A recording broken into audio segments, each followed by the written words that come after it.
স্ত্রী স্বামীকে ধোঁকা দিচ্ছে, স্বামী স্ত্রীকে ধোঁকা দিচ্ছে অন্যের সাথে সম্পর্ক রেখে, অথচ তারা নাকি নামাজও পড়ে। তাহলে আল্লাহর দাবি কি সঠিক না? আল্লাহ যে বলছেন এটা চূড়ান্ত কথা, ইন্নাস সালাতা তানহা আনিল ফাহশাই ওয়াল মুনকার। সালাত বাধা দিবে, নিশ্চয়ই বাধা দিবে, অবশ্যই বাধা দিবে যাবতীয় ফাহিশা কাজ থেকে। ছোট কাজটা কি? আপনি কালিহাতি থেকে বউবা আসলেন, এখানে এসে 20 টাকা পান। আপনার কাছে 20 টাকার 2টা নোট আছে, একটা দেখতে কড়কড়ে সুন্দর, আর একটা কি পয়লা। কোনটা দিবেন? নিঃসন্দেহে পয়লা যেটা, এটা দিবেন। যদি মুসল্লিও হয় সে এটা করবে, ওই মুসল্লি যদিও হয় সে ভালোটা তার ভাইয়ের জন্য পছন্দ করবে, আর খারাপটা নিজের জন্য রেখে দেবে। একে বলে মুনকার, ওয়াল মুনকার। আমরা এই জায়গায় প্রশ্নবিদ্ধ। তাহলে সালাত আমাদের উপকার না করার কারণ বের করতে হবে। এই আয়াতের অর্থ করতে গিয়ে প্রখ্যাত তাবেঈ আবুল আলিয়া তিনি বলছেন, as-salatu fiha thalathu khisal, সালাতের মধ্যে 3টি বৈশিষ্ট্য আছে।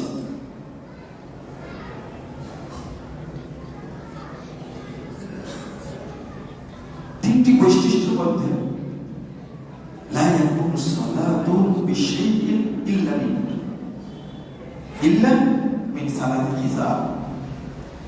এই 3টা ছাড়া যদি কেউ সালাত আদায় করে লাইসাত বিসালাতি, তাহলে ওইটা সালাত হবে না। এই 3টি জিনিস ব্যতিরেকে যদি কেউ সালাত পড়ে তো লাইসাত বিসালাতি, তাহলে সেটা সালাত না। তার মধ্যে হলো আল ইখলাস ওয়াল খাশিয়া ওয়া যিকরুল্লাহ। 3টা জিনিস, ইখলাস থাকতে হবে, 2 নম্বর ভীতি থাকতে হবে, ভীতি আল্লাহ ভীতি থাকতে হবে, ওয়া যিকরুল্লাহ।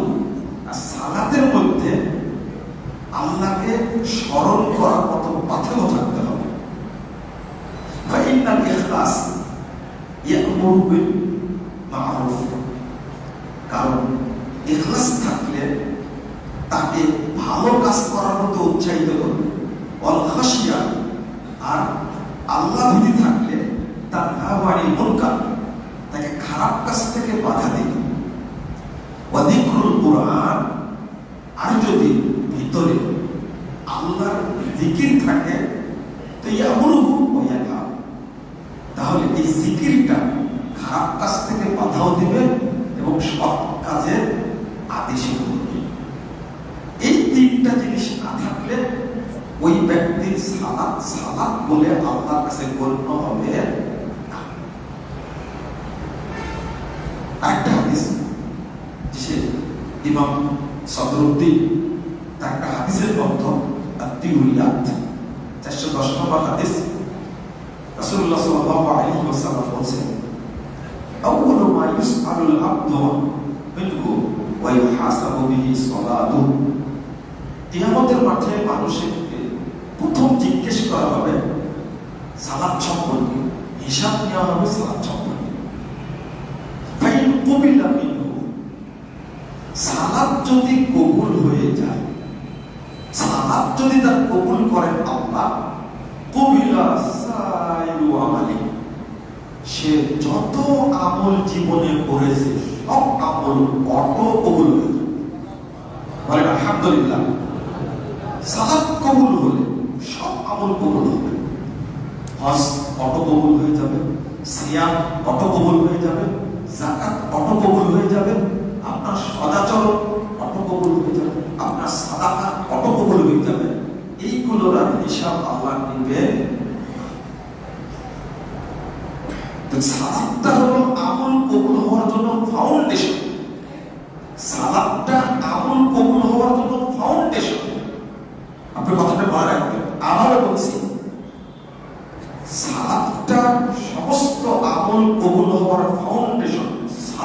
কবুল হলে সব আমল অটো কবুল হবে।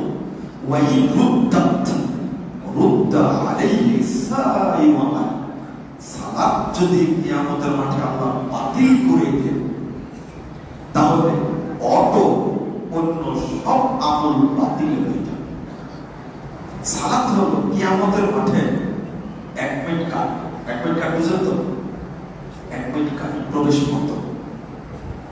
যদি কারো বোর্ড থেকে প্রবেশপত্র না আসে তাহলে ও অঙ্কে কেমন ছাত্র, বাংলায় কেমন ছাত্র, বিজ্ঞানে কেমন ছাত্র, এটা দেখাতে কোনো সুযোগ আছে না, কোনো সুযোগ নেই। ও পরীক্ষার হলে ঢুকতে পারবে না। যার সালাতটা আল্লাহ কবুল করেছে শুদ্ধ, আল্লাহ সব আমল অটো কবুল করে। কিন্তু আমরা সালাতের ব্যাপারে উদাসীন। এই হাদিসটা কিন্তু বেনামাজির হাদিস না। আবার শোনেন কথা, এই হাদিসটা কিন্তু বেনামাজির হাদিস না। বেনামাজি তো সালাতই নেই। সালাত বাতিল হবে কি করে? বুঝেন না মনে কথা? আপনারা কি বুঝতে পারছেন? সালাতই নাই তো বাতিল হবে কি করে? এটা মুসল্লির হাদিস, এটা মুসল্লির হাদিস। এই জন্য আহলুল হাদিসরা সালাতের ব্যাপারে এবং আকীদার ব্যাপারে বেশি আলোচনা করে। আর আপনারা বলেন যে এরা সালাত নিয়ে কেন আলোচনা করে? এবার কি বুঝতে পারছেন কেন আলোচনা করে? আরে সালাত যদি কবুল হয়ে যায় তাহলে আমার দুইটা প্লাস পয়েন্ট। একটা হলো সালাত কবুল হলে এই লোকটি মদ খাবে না, গাঁজা খাবে না, দুর্নীতি করবে না, সচিবালয়ে বসে রাষ্ট্রীয় সম্পদ আত্মসাৎ করবে না, কোটি কোটি টাকা পাচার করবে না, পাসপোর্ট অফিসে বসে কোটি কোটি টাকা ঘুষ খাবে না, ভূমি অফিসে বসে কোটি কোটি টাকা দুর্নীতি করবে না, এমপি হয়ে, মন্ত্রী হয়ে এবং সরকারি কর্মকর্তা হয়ে এক টাকা সে চুরি করতে পারবে না যদি কি হয়? সালাত কি হয়? কবুল হয়। সালাত যদি কবুল হয়, দুই নম্বর বেনিফিট আমার, প্লাস পয়েন্ট আমার, সালাতটা কবুল হলে কিয়ামতের মাঠে অন্য সমস্ত আমল আল্লাহ আমার অটো কবুল করবে। আমি কেন সালাতের ব্যাপারে কথা বলবো না? এখানে আপনার আমার প্রশ্ন, একজন লোক 5 ওয়াক্ত নামাজ পড়ে কিন্তু বিদ্যুৎ অফিসে চাকরি করে, কাস্টমসে চাকরি করে, কাস্টমসে চাকরি করার পরেও, নামাজ পড়ার পরেও ও এক কলমের খোসায়, কলমের দাম 5 টাকা 10 টাকা, কিন্তু খোসাটা মেরে ওই এক খোসাতে 10 কোটি টাকা খরচ করে। এক খোসাতে বাংলাদেশ ব্যাংকের একজন চাকরি করে, তো বলছে যে এক স্বাক্ষরে 300 কোটি টাকা চুরি করেছে। আচ্ছা, কলমের দাম কয় টাকা? 5 টাকা, কিন্তু এক খোসাতে চুরি করেছে কত? 300 কোটি টাকা। মানে দুর্নীতিবাজরা টাকা রেখে চলে গেছে, ফ্রিজ করে দিয়েছে। এখন ওই টাকা চুরি করা যায় কি করে সেটা পথ বের করেছে। মজার ব্যাপার হলো, লম্বা গাড়ি আছে তার, নামাজি এবং পাঞ্জাবি ছাড়া পড়ে না। কিন্তু ঘটনা কি ঘটেছে? এক কলমের খোসায় 300 কোটি টাকা অবৈধভাবে নেওয়ার পথ বের করে দিয়েছে। তাহলে এই নামাজটা তাকে কি কোনো উপকার করতে পেরেছে? কপালে দাগ উপকার করতে পারেনি। আমি ওই বিষয়টাই আপনাদের জানাতে চাচ্ছি। কারণটা নামাজ পড়ছে 50 বছর যাব, 60 বছর যাব, কিন্তু সে লোকটা মিথ্যা কথা এখনো ছাড়েনি, বৃদ্ধ হয়ে গেছে, এখনো জেনার সাথে জড়িত। আমি কথাগুলোকে ভুল বলছি? প্রশ্ন আসলে আমি সমাজের মানুষ, তো মূল কারণটা কি? রাসূলুল্লাহ সাল্লাল্লাহু আলাইহি ওয়াসাল্লাম হাদিসে বলেছেন, ৩০,৯৯৯ নম্বর হাদিস, মুস্তানাদ ইবনে আবি শাইবার মধ্যে এসেছে, ইয়াতি আলান নাসি জামান, মানুষের সামনে একটা যুগ আসবে, একটা সময় আসবে, ইয়াসতামিউন ওয়া ইউসাল্লুনা ফিল মাসাজিদ। মানুষ দলে দলে মসজিদে আসবে এবং সালাত আদায় করবে, দলে দলে মসজিদে আসবে, সালাত আদায় করবে। ওয়ালাইসা ফীহি মুমিন, কিন্তু কোন মসজিদে একজন ইমানদার পাওয়া যাবে, ইমানদারি নাই, নামাজ দেখি হবে। এই হাদিসটা আপনি কোথায় রাখবেন? আজকে যেমন বল্লা হাদিস কেন্দ্রীয় মসজিদে দেখেন মনে হচ্ছে কানায় কানায় পরিপূর্ণ, এত মুসল্লি। ঠিক অন্য সব মসজিদে দেখেন মুসল্লি দ্বারা ভর্তি। কিন্তু প্রশ্ন হল রাসূল সাল্লাল্লাহু আলাইহি ওয়াসাল্লাম এই কথা বললেন কেন? মসজিদ ভর্তি মুসল্লি সালাত আদায় করছে, ওয়ালাইসা ফীহি মুমিন, কিন্তু তাদের মধ্যে খুঁজে তুমি একজন মুমিন পাবে না। তাহলে তারা কি? আর মুনাফিক, তাহলে মুশরিক, তাহলে কাফির। তাহলে মুনাফিকের সালাত কি কবুল হয়? আল্লাহ যে বলে দিলেন ফাওয়াইলুল লিল, মানে আপনারা বলেন ফাওয়াইলুল লিল মুসাল্লিন, মুসল্লিদের জন্য ওয়াইল। আমার ওয়াইল, ওয়াইল মানে কি? আপনারা বলেন ওয়াইল মানে শাস্তি, ওয়াইল মানে জাহান্নাম। ওয়াইল মানে হলো স্পেশাল জাহান্নাম, স্পেশাল জাহান্নাম। জেলের মধ্যে জেল, তার নাম সেল। জাহান্নামের মধ্যে জাহান্নাম, এর নাম হলো ওয়াইল। মুসল্লি, এই আয়াতের অর্থ করতেন সাহাবায়েরা, ফাওয়াইলুল লিল মুসাল্লিন, মুসল্লিদের জন্য ওয়াইল। সাহাবীরা বলতেন ফাওয়াইলুল লিল মুনাফিকিন, যারা মুনাফিক মুসল্লি তাদের জন্য ওয়াইল। নামাজ পড়েছে, মিথ্যা কথা বলেছে মুনাফিক, নামাজ পড়েছে ঘুষ খেয়েছে মুনাফিক, নামাজ পড়েছে সুদ খেয়েছে মুনাফিক, নামাজ পড়েছে জিনা করেছে মুনাফিক, নামাজ পড়েছে চুরি করেছে মুনাফিক, নামাজ পড়েছে আত্মসাৎ করেছে সে মুনাফিক, নামাজ পড়েছে পর্দা করেনি মুনাফিক।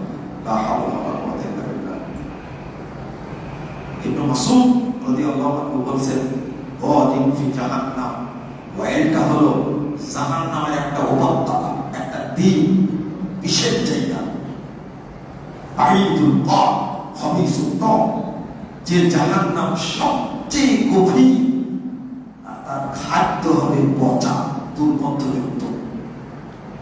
ইমাম আহমাস রাহিমাহুল্লাহ তিনি বলছেন ওয়াদিন ফি জাহান্নাম মিন দামিন ওয়া বাইন, এই ওয়াইলটা হলো জাহান্নামের এমন জাহান্নাম, ওয়াইলটা একটা উপত্যকা, আর এটা তৈরি করা হয়েছে দুইটা জিনিস দ্বারা, পচা রক্ত এবং পচা গোশ দ্বারা এই জাহান্নাম তৈরি করা হয়েছে। এই জাহান্নামে রাখবেন আল্লাহ তাদেরকে, মুনাফিক মুসল্লিদেরকে। মুনাফিক মুসল্লিদের, আমি সালাত পড়ি, সালাতের হক আদায় করি না, আমি সালাত পড়ি হারাম খাই। আপনার বয়স হয়েছে 60 বছর, কিন্তু এখনো সিগারেটটা ছাড়তে পারেননি, তাই না? এখনো জর্দাটা ছাড়তে পারেননি, বয়স আপনার 70 হয়ে গেছে, এখনো আপনি ওই হারামের সাথে জড়িত। হারাম নিয়ে সালাত আদায় করলে আল্লাহ খুশি হন না রাগান্বিত হন? যদি রাসূল সাল্লাল্লাহু আলাইহি ওয়াসাল্লাম বলছেন কিতাবুজ যুহদ 13 নম্বর হাদিস, আসহাব বনি ইসরাইল বাগাউনা তাহাতুম, সাহাবীরা শুনে রাখো, বনি ইসরাইলদের যুগে দুর্ভিক্ষ এসেছিল, বিশাল দুর্ভিক্ষ, মানুষ টিকতে পারছিল না। ফায়াখরুজুনা ওয়া ইয়াজুজুন, তারা দৌড় দিয়ে এসে মসজিদে উপস্থিত হয়েছে, গির্জায় উপস্থিত বসার জন্য। আল্লাহ রাব্বুল আলামিন ফাওহাল্লাহু ইলা নাবিয়্যিন মিন আনবিয়াইহি, আল্লাহ তাদের নবীর কাছে ওহী করলেন, বললেন তাখরুজুনা ইলাস সাঈদ বিআবদানিন নাজিসা ওয়া বিয়াদিন তাসরিকুনা বিহাদ দিমা, ওয়া মালাকুম বুতুনাকুম মিনাল হারাম। এই শোনো, আল্লাহ বলে দিচ্ছেন তোমরা বাঁচার জন্য ভয়ে মসজিদে এসেছো, কিন্তু তোমাদের শরীরটা হলো অপবিত্র, বিআবদামিন নাজিসা, অপবিত্র শরীর নিয়ে এসেছো, আর ওই হাত নিয়ে এসেছো যে হাত দিয়ে মানুষের রক্ত খেয়েছো।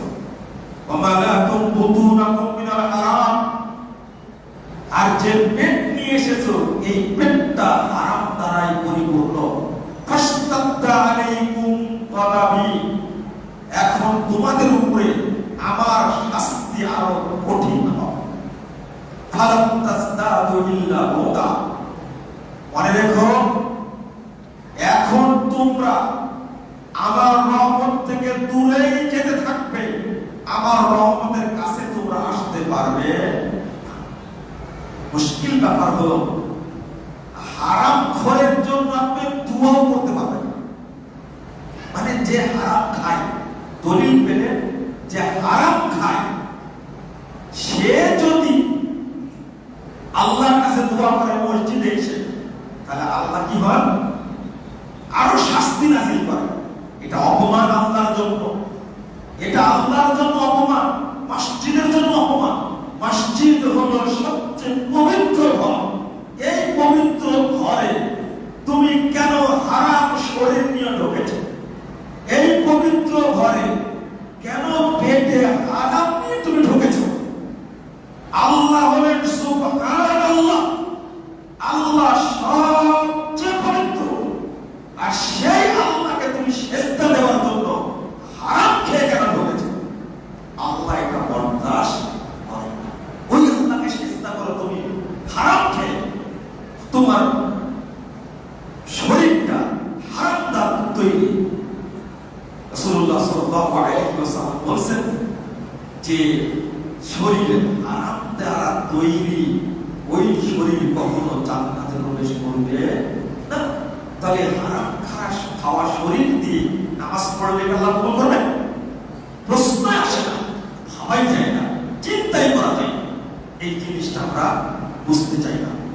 এখন আপনি তার জন্য দোয়া করতে পারবেন কি? বুঝলেন না মনে হয়, তাই না? সে তো পারবেই না, আপনি পারবেন কিনা? আপনি ইমাম সাহেব, আপনি আলেম সাহেব হারাম খোরের জন্য দোয়া করতে পারবেন কিনা?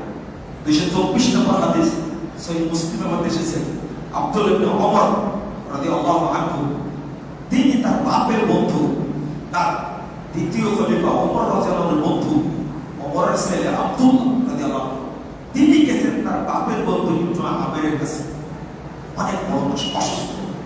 যখন দেখতে গেছেন তখন ওমর রাদিয়াল্লাহু আনহুর বন্ধু তার ছেলেকে বলছেন, আব্দুল্লাহকে বলছেন, আলা আব্দুল্লাহ, বেটা তোমার বাপের বন্ধু আমি, তুমি কি আমার জন্য একটু দোয়া করবে না? ইবনে ওমরের ছেলে খুব বিচক্ষণ, এত পরেজগার এবং অত্যন্ত প্রেমী, বলছেন যে বেটা আমার জন্য একটু দোয়া করো, অসুস্থ। তখন ইবনে ওমর রাদিয়াল্লাহু আনহু বলেন, সামি'তু রাসূলুল্লাহ সাল্লাল্লাহু আলাইহি ওয়াসাল্লাম ইয়াকুল, চাচা শুনেন, আমি আল্লাহ রাসূলকে বলতে শুনেছি, লা তুকবালু সালাতুন বিগাইরি তুহুর, অপবিত্র থাকলে সালাত কবুল হয় না, ওয়ালা সাদাকাতুন মিন গুলুল, আর যদি হারাম খায়, হারাম থাকে পয়সা, তাহলে দোয়া কবুল হয় না। ওয়া কুনতা ফিল বাসরা ওয়ালিয়া, আর আমি জানি আপনি বসরার গভর্নর ছিলেন, আপনার ব্যাপারে আত্মসাৎ করার অভিযোগ আছে, আপনার হারাম খাওয়ার অভিযোগ আছে, আমি আপনার জন্য দোয়া করতে পারবো? দেখতে গেছেন সৌজন্য, বাপের বন্ধু অসুস্থ, দেখতে গেছেন ঠিক আছে, কিন্তু তার জন্য দোয়া করা যাবে। আল্লাহ আপনাকে হেফাজত করুক, আল্লাহ আপনাকে সুস্থ করুক, আল্লাহ আপনার উপর রহমত নাযিল করুক, এই দোয়া করা যাবে না আপনার জন্য। একটা দোয়া করা যাবে হারাম খোরের জন্য, সেটা হলো আল্লাহ যেন তাকে হেদায়েত দেন।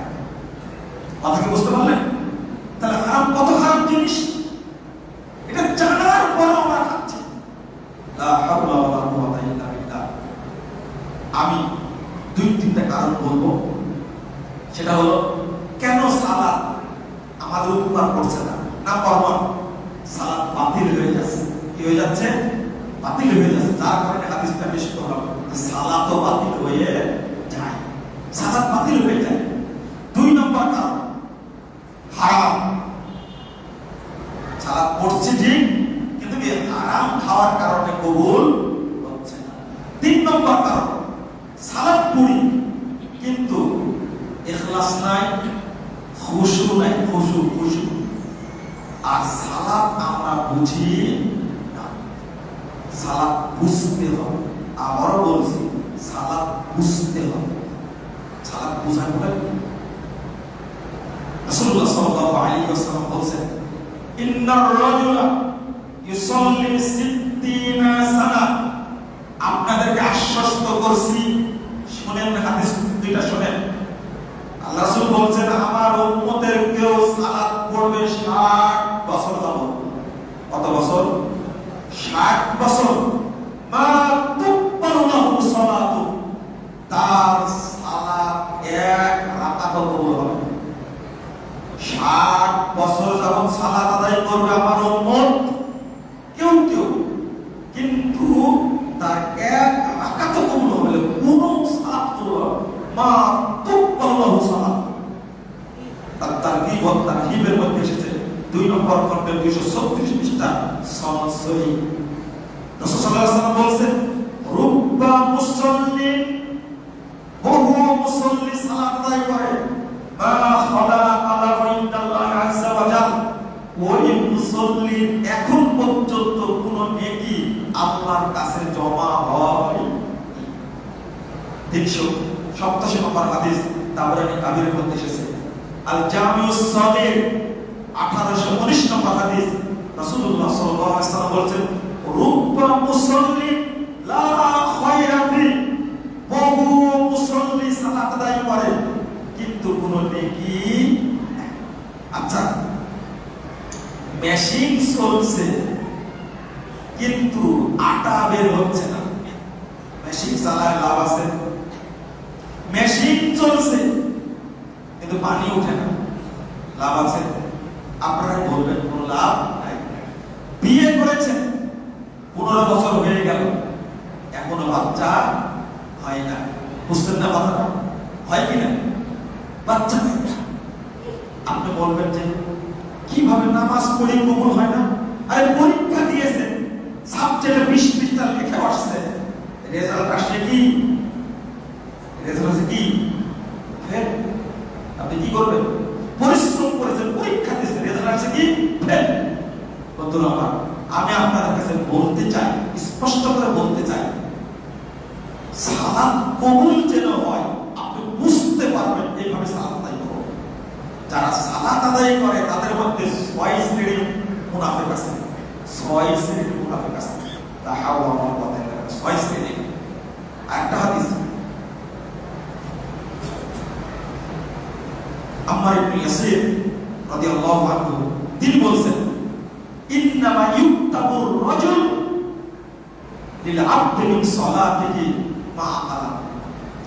সালাত পড়ে যতটুকু বুঝে ততটুকুই নেকি হয়, আর যতটুকু বুঝে না ততটুকু নেকি হয় না, নেকি হয় না।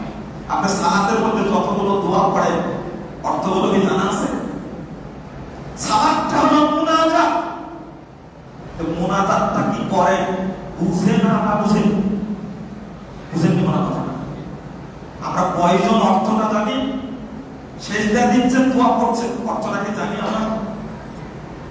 ইবনে আব্বাস রাদিয়াল্লাহু আনহু বলেন, লাইসা লাকা মিন সালাতিক, শোনো, ইল্লা মা আকালতা মিনহা, তোমার সালাত ততটুকুই কবুল হবে যতটুকু সালাত সম্পর্কে তুমি জানো। ইবনে আব্বাস রাদিয়াল্লাহু আনহু বলেন, আপনি জানেন কোথায়? ইমাম ইবনে তাইমিয়া বলেন, এটা রাসূল থেকে বর্ণিত। ইন্নামা ইউক্তাবুর রাজুল লিল আবদি মিন সালাতিহি ইল্লা মা আমিনহা। সালাত ততটুকুই কবুল হবে যতটুকু সে বুঝে পড়ে। সুফিয়ান সাউরি রাদিয়াল্লাহু আনহু তিনি একজন তাবিঈ, বিখ্যাত তাবিঈ, তিনি বলছেন ইন্নামা ইউক্তাবুর রাজুলু মিন সালাতিহি মা আলা মিনহা, সালাত কবুল হয়, নেকি হয় ততটুকুই যতটুকু সে বুঝে পড়ে। আমরা সালাত কতটুকু বুঝে পড়ি? ইমাম ইবনে কাইয়িম রাহিমাহুল্লাহ তিনি বলছেন ওয়া হাদা বিইজমাইস সালাফ, সালাফদের সাহাবী তাবেঈ তাবেঈরা সবাই একমত আন্নাহু লাইসা লিল আবদি মিন সালাতিহি ইল্লা আকালা মিনহা ওয়া হাযারাহু বিকলবিহি। দুইটা জিনিস যদি না থাকে সালাতের নেকি হবে না। একটা হলো তার অন্তরে খুশু থাকতে হবে, আর দুই নম্বর তার অন্তরে কি থাকতে হবে? সালাতে যা বলছে যা পড়ছে সেটা সম্পর্কে জানতে হবে, জানবে। ইমাম ইবনে কাসির রাহিমাহুল্লাহ মুনাফিক মুসল্লি কারা তাদের সম্পর্কে বলতে গিয়ে বলছেন আনিল খুশুই মিনহা ওয়া তাদাব্বুর লিমানিহা, যার অন্তরে সালাত পড়ে কিন্তু খুশু নাই, ইখলাস নাই এবং সালাতের অর্থগুলো গভীরভাবে বুঝে না, এই ব্যক্তি হলো মুনাফিক মুসলমান। কথাগুলো একটাও আবার বলি। খুশু কাকে বলে? ইমাম ইবনে মুসাইয়িব রাহিমাহুল্লাহ তিনি বলছেন ইয়াতাদাব্বারু মা ইয়াকরা ওয়া ইয়াতাআম্মালু মা ইয়াফআল, সালাতের মধ্যে যেটা পড়বে সেটা যেন বুঝে পড়ে, আর যে কাজগুলো করবে সেটা যেন মনোযোগ দিয়ে করে। আপনি রুকু করছেন, সালাতে নাই, আপনি সিজদা করছেন, মনটা সালাতের মধ্যে নাই, এটা আর সালাতটা পড়ছেন আপনাকে বুঝে পড়তে হবে, না হলে নেকি হবে না। শেষ একটা কথা, ইমাম ইবনে তাইমিয়া রাহিমাহুল্লাহ তিনি বলছেন মা মানাল ফাহমা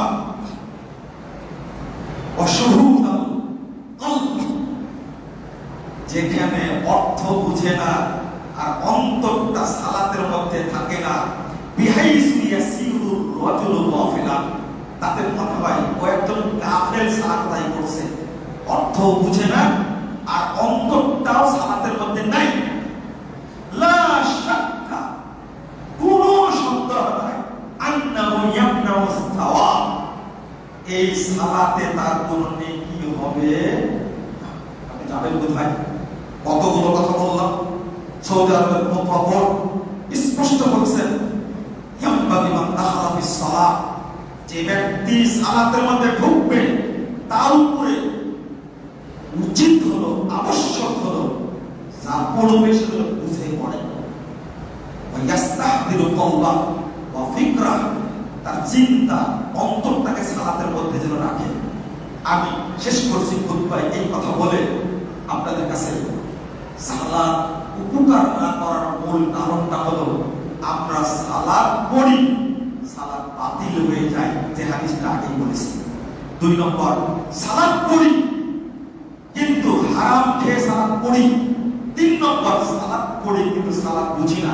আপনি সালাতের বাইরে কোরআন তেলাওয়াত করেন, অর্থ জানেন না, নেকি হবে, কিন্তু সালাতের মধ্যে যতটুকু পড়বেন, দোয়া দরুদ থেকে শুরু করে যত দোয়া করবেন সেইগুলো আপনাকে বুঝে পড়তে হবে।